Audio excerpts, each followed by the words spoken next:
यश जेव्हा मिळवायचे असते ना, तेव्हा येणारा आळस, ज्या गोष्टीतून आपल्याला आनंद मिळतो त्या थोड्या दिवस बाजूला ठेवा.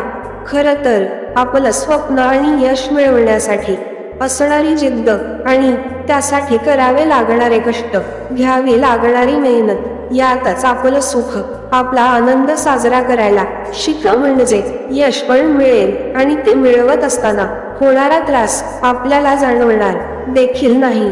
जर आता तुम्ही बाकी सर्व गोष्टी बाजूला ठेवून फक्त आपल्या ध्येयावर प्रकाश टाकला तर यश नक्कीच मिळते.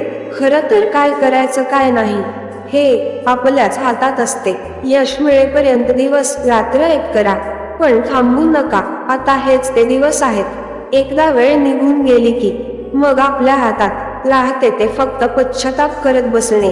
ती वेळ स्वतःवर कधीच येऊ देऊ नका. आयुष्य कधी कोणत्या वेळेला